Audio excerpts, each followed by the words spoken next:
It's like heating on weather all of a sudden. Dyed my hair darker and fully in the zone for winter. And I've been reading lots. Well, I'm picking up my reading again. I've been a bit slow overall this year. So I thought I'd do a bit of a book chat because it feels like the ultimate wholesome winter content. I'm going to light a candle for the occasion. This one's a Glossier one. And I have my little J. Crew matches that I got sent, which was new. I have never been sent branded matches, and after 10 years of doing this job, that really is quite a statement for a brand to have done some press thing that I haven't had before. It sounds really spoiled, which I hope I don't mean it that way, but I liked them a lot basically. So yeah, I've been reading lots, and I'm also about to get on a flight to New York. It's been months, it's been a really long time. I've been back in London for a long time, and I can't wait to get back. So this is going to be a nice wintry video placed over two cities, my two favourite cities. But yeah, first, let's talk books. I'm going to talk about what I have read and the three that I've got to read. I read The Goldfinch. This has been on my shelf for years. I mean, years and years and years. Big Donna Tartt fan in that The Secret History is one of my favourite books ever. She has a third book. I don't have it on my shelf. I'm also forgetting what it's called, which I haven't read. But I love The Secret History. I love The Secret History more than this. It's very different as well. But I really, really enjoyed this. It's nearly 900 pages, small font, small margins. There's a lot of words in this book, a lot of text. It took me probably about 3 weeks to read this book. But it's not a heavy read. Like, it's quite sad and very bleak. It's how much does it say on the back? I'm just going to read the back in case I word it wrong and ruin something. There's so many people that have read it. It's about a teenage boy growing up in New York who lives through a catastrophe in the city that... Does it say what happens? It doesn't say. Okay, he lives through a catastrophe basically, and you follow him from being a child into his adult life. I was very attached to Theo as a character. I got on very well with him. And that's what I really liked in The Secret History, the way that Donna Tartt writes characters. I very much resonate with.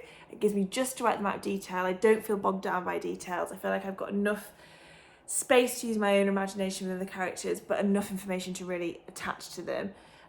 So much so that this could have ended for me halfway almost, and could have still been the same length, made the first half twice as long basically, because I was so invested in his early years.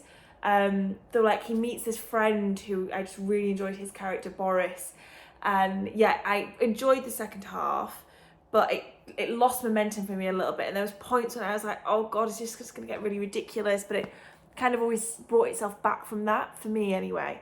But I just really, really, really loved the first half, and kind of, there was a bit where it skips on about 8 years around the middle of the book, and it felt like I was so invested in him as a child and as a teenager that 8 years was like an insurmountable amount of time for me to have missed in his life.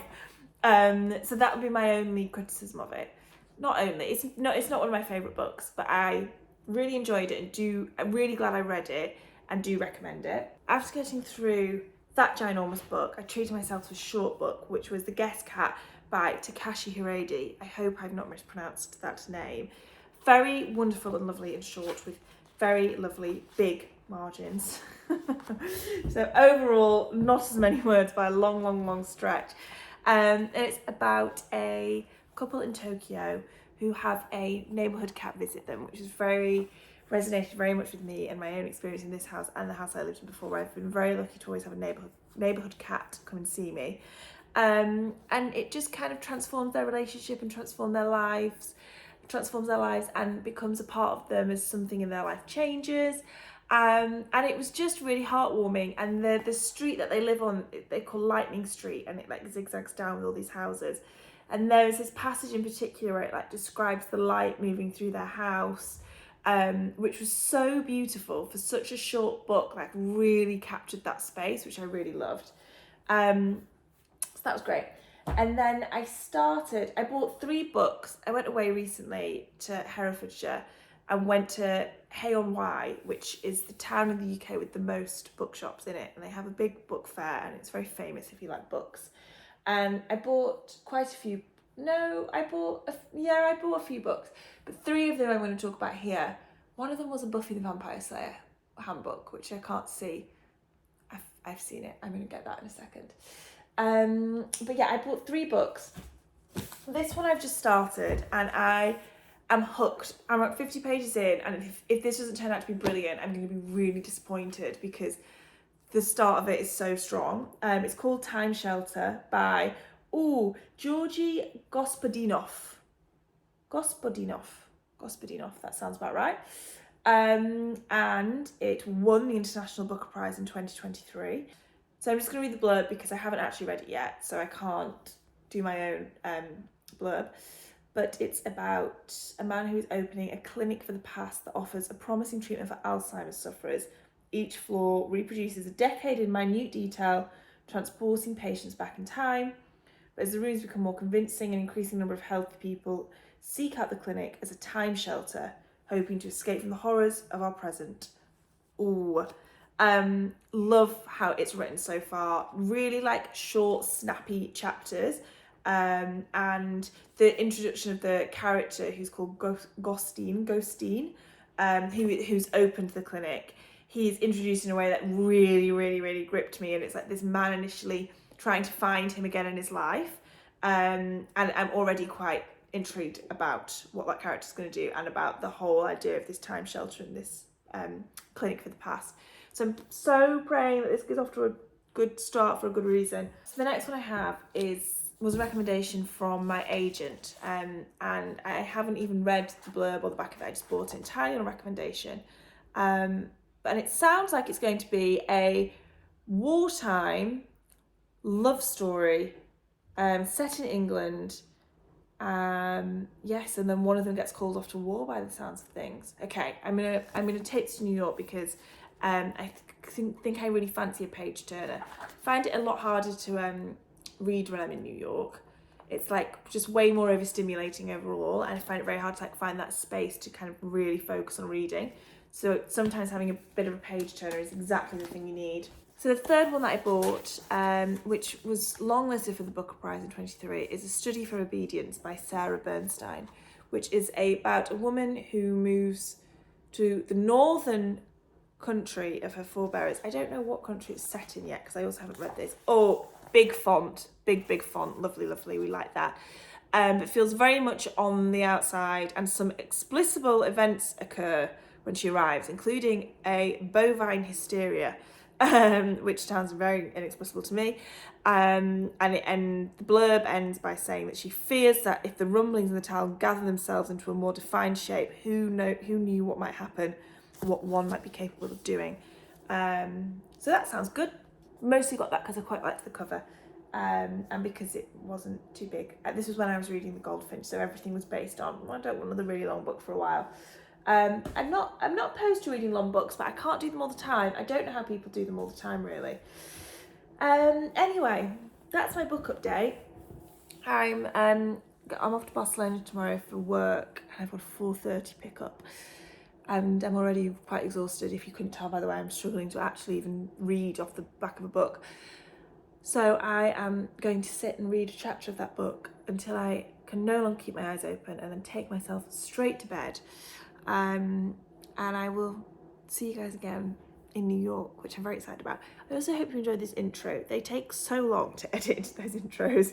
And I've been doing loads of really nice, lovely things in London and just having a really, really nice time. So I kind of wanted to just catch a bit of those, along with some live music. That band at the beginning was Yuseff Dayes. And I really recommend you listen to his latest album, which I will link in the description box actually. It's absolutely brilliant. I really, really like it. All of his work is great. He does lots of stuff with Tom Misch, but his latest album in particular I think is really great. So yeah, I'll see you guys on the other side of the Atlantic.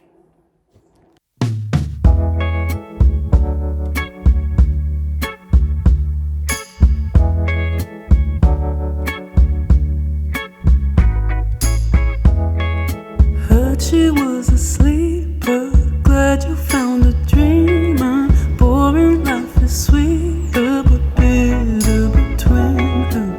Moved out of the city, got your love ring. She told you it was pretty, and that was that.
Just finished rearranging the room. I love it from here. So much nicer. It's kind of nicer to sit on the sofa and stare at this view of the kitchen and there. That's because before it was just mostly air conditioning unit and dirty windows. I'm gonna put that on the wall, I think, so that there's like a little fit check section before you leave. And popped this mirror here that I have from a brand called Gooby, which is really nice. All the usual bits there. It's feeling great. This corner I'm not quite happy with, but I actually think probably that side table was just too much of, like, it's too big. I purchased wrong, but I'm definitely not going to change it. I'm just going to sort of find a way to make it work, which maybe just means it needs like books on it and a bit more things there. And this plant is so bushy and overgrown, but it's hiding a lot of wires and Wi-Fi router and crap like that. So for there, it's going to stay for a bit. It is, it's 27 degrees in New York today. It's mad. It's so warm. I'm going to be too hot in what I'm wearing, but I just can't get my head around wearing less clothes than this on the week before November. I don't know what is going on out there, but everyone's cheering at things. I'm not sure what's happening. I feel left out of it though. What's happening? Why can't I be cheering at things? I'm just going to go out and buy some flowers to put on the dining table for the last finishing touch of changing this room, so that it feels like a very, very, very finished job. And tonight I'm going out to a Halloween party, a Mia Wallace themed party, which I assume is going to be a room full of people dressed as Mia Wallace.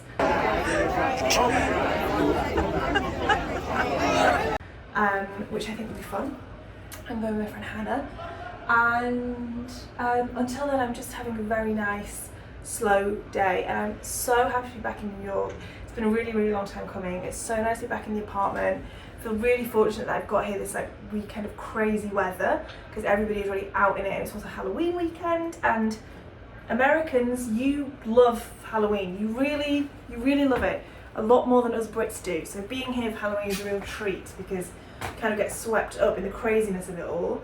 So yeah, I'm just gonna go walk into the East Village and get some flowers from my favourite flower shop, which is just a bodega, but they just do really nice ones. And get an iced coffee because iced coffee weather somehow. But it feels so good to be back and be nesting and everything. And yeah, just in a nice routine here again. Let's go get flowers.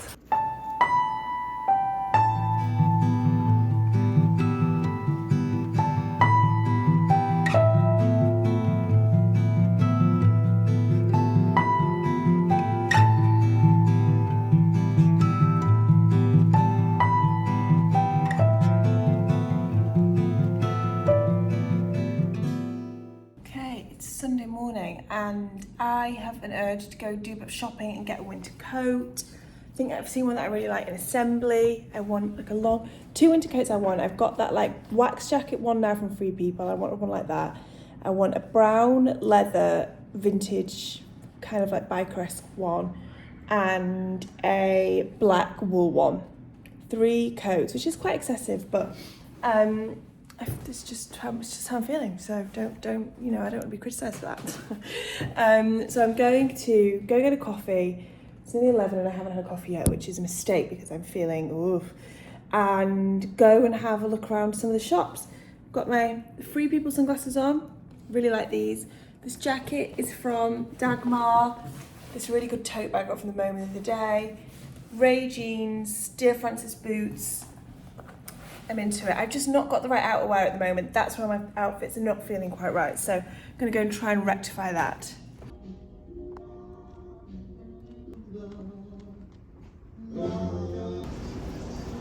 I can chill till about 1 and then I'm gonna go back.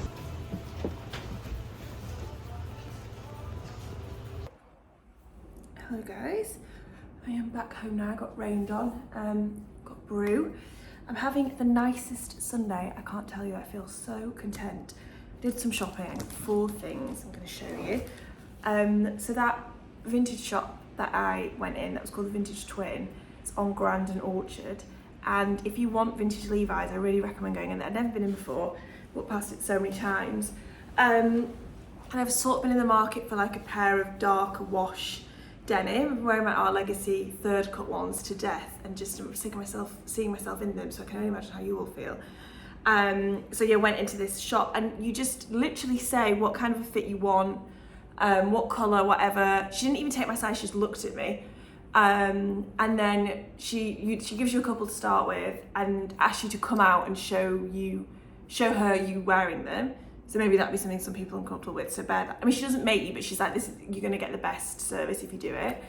So then you literally like, I want it longer, it's a bit too baggy here.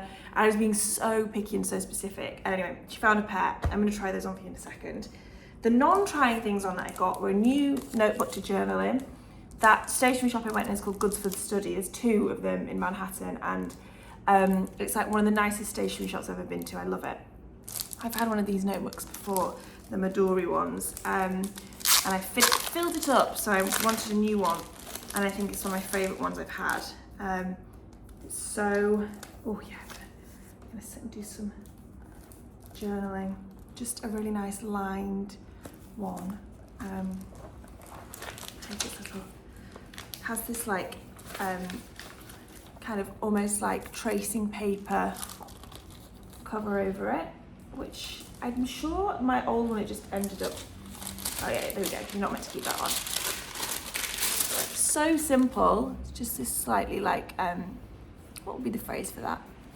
Fabric-y spine, really, really nice. Don't buy enough new stationery for someone who does have quite the penchant for it. And then I got a new bronzer. My skin is still playing up, it's still not, I mean, it's the new normal, I need to stop saying it's not normal, it's my new normal, it's just changed a lot. And I've been breaking out a lot on the tops of my cheeks. And then it occurred to me this morning when I was putting my makeup on that the bronzer I'm using is probably nearly 2 years old. And so I can only imagine how much bacteria must be sat on the top of that. So I bought a new bronzer from Ilia. I really like this brand. I've had a few things from them. I use their eyebrow products, and their cheek products are really nice. And it's just, this is in the shade Drawn In.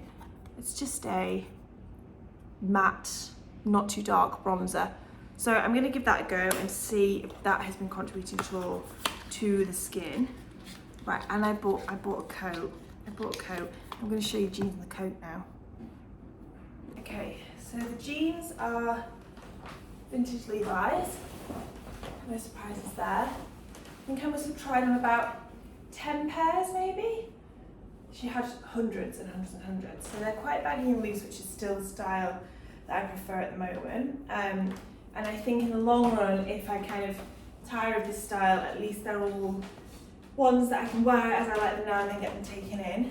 But they're a really nice dark wash, just classic 501s. They're really long, straightish, through the leg, comfy, slouchy. My dear Francis Brown boots with like a really good height with them. My Church's boots will go really well with them. And the coat I got, I bought it in Assembly in New York, which I love it in there so much. They have such a good curation brand, so even if I don't buy anything in there, I often just find out about a brand I don't know about. And that was the case with this. This is from a Korean brand called After Prey. It's men's. I've got a men's medium. I think as with many Korean brands, the sizing probably runs quite small because it really fits, I'd say, like a women's medium. And it's a black wool coat. And I hear ye cry, God, you've got a black wool coat. And you would be right, however. I wanted something, so my favourite coat is my long navy blue wool Ray one. And then I also have one from Ray that's like a really smart sort of structured coat. And I wanted a long black wool one that wasn't quite as long as the Ray one that I've got. Which this is that, the Ray one's probably like 5 inches longer or something. That's a complete like 4 inches maybe. But this I like because you could see a bit more of the denim on the trousers that I'm wearing. So yeah, it's black wool. It's got these big pockets, which I love because so often, especially in New York actually, because I feel like I nip out here more to run errands and like go do laundry or whatever. And I often just like put my keys in a pocket, take my phone and headphones, and quite enjoy not having a bag sometimes. So nice big pockets. I mean, these could even fit a book in it, I think, which is obviously a very big pocket indeed. And I loved the collar on it. I feel like I've got quite a lot of ones with long lapels. Got a one from Japan with no lapel, but this kind of collar I love. Would also look really nice done up, I think. Like imagine this done up with like a coloured turtleneck or something. Like a green turtleneck I think would look really nice. It's beautiful quality. The sleeves are really good length. It's going to be really warm. I can fit lots of big jumpers under it.